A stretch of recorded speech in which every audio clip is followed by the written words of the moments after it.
প্রত্যেক ভালোবাসায় দুইজন সুখী হলেও একজন অবশ্যই কষ্ট পাবে, আর এটাই হলো প্রকৃতির নিয়ম। প্রকৃতি তার নিজ গতিতে সবসময় চলতে থাকে, এর নিয়ম কেউ ভাঙতে পারে না। সবাইকে আসসালামু আলাইকুম, কেমন আছো তোমরা? আশা করি ভালোই আছো। আল্লাহর রহমতে আমিও ভালো আছি। আজ আমি তোমাদের মাঝে নতুন একটা রেসিপি নিয়ে হাজির হয়েছি। আজ আমি তৈরি করব শোলা কচুর আচার। কচুর এই আচার তৈরি করার জন্য আমি আমার ক্ষেত থেকে কয়েকটা কচু তুলে নিয়েছি। তারপর কচুগুলো নিয়ে বাড়ি ফিরে যাচ্ছি। এই কচুর চারাগুলো আমার কেনা লাগে নাই, এগুলো আমি আমার বাবার বাড়ি থেকে নিয়ে এসেছি। কচু তোলার পর 1 থেকে 2 দিন রোদ্রে শুকালে এই আচার বানানোর সময় একটুও পানি গলবে না বা গলা চুলকানোর ভাবটা থাকবে না।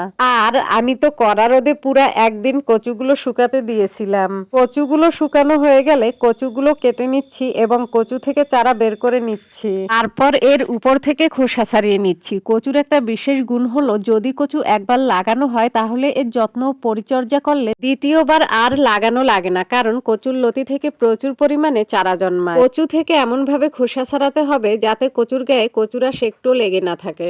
আর এই যে দেখো, কচুগুলো সব খোসা ছাড়ানো হয়ে গেছে। এখন কুচানো কাটার দিয়ে এগুলো কুচিয়ে নিচ্ছি। কুচানো কাটারের যে বড় অংশ সবসময় এই আচার বানানোর সময় বড় অংশ দিয়ে কুচিয়ে নিবে।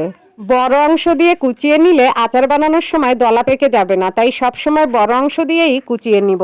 এখন বাটাবাটির পালা। শিলনুড়িতে দিয়ে দিব সাদা সরিষা, তার উপরে দিয়ে দিব তেল। দুটো উপকরণ একসাথে মিশিয়ে বেটে নিব। এই আচার বানানোর সময় একটুও পানি ব্যবহার করবে না, এতে আচার তাড়াতাড়ি নষ্ট হয়ে যাবে, বেশি দিন সংরক্ষণ করে খেতে পারবে না। পানি ছাড়া এই সরিষাগুলো বেটে নিতে অনেক কষ্ট হয়েছে, তাও কিন্তু এখানে কোনো পানি ব্যবহার করি নাই।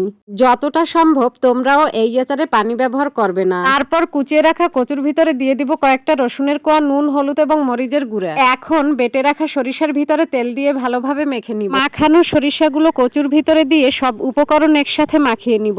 এই মশলাগুলো কুচি করে রাখা কচুর গায়ে এমন ভাবে মেশাতে হবে যাতে মশলাগুলো কচুর গায়ে ভালোভাবে মিশে যায়। কচু সাধারণত আমাদের শরীরে ক্লান্তি দূর করে এবং ওজন কমায়। কিডনি রোগীদের জন্য কচু খাওয়া খুবই ভালো, এটি হার্ট অ্যাটাকে ঝুঁকি কমায়। কচু এমন একটা সবজি যার পুরোটাই খাওয়া যায়। যাই হোক, মাখামাখির কাজ শেষ, এখন রোদ্রে দেওয়ার পালা। কচুগুলো সব মশলা দিয়ে মাখানোর পরে বড় একটা প্লেটে এইভাবে পাতলা করে বিছিয়ে দিব। এখন এগুলো নিয়ে কড়া রোদে চলে যাব। 4 থেকে 5 ঘন্টা কড়া রোদে শুকাতে দিতে হবে। সকাল সকাল আচারগুলো বানিয়ে রোদের জন্য অপেক্ষা করছিলাম। রোদ ওঠার সাথে সাথেই আচারগুলো রোদে দিয়ে আসলাম।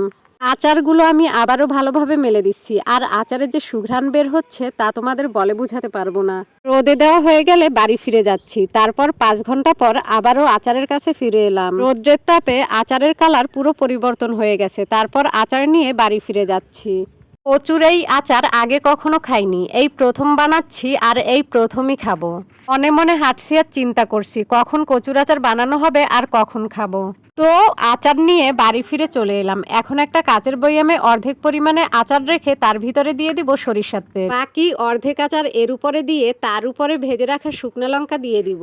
আর এইভাবে তৈরি হয়ে গেল শোলা পানি কচুর আচার। তারপর আচারগুলো গরম করার জন্য কয়েক ঘন্টা আবারও রোদে রেখে দিব। এটাই হলো সব আচারকে হার মানানো খুবই টেস্টি মানকচুর আচার। দেখতে যতটা সুন্দর, খেতে খুবই চমৎকার।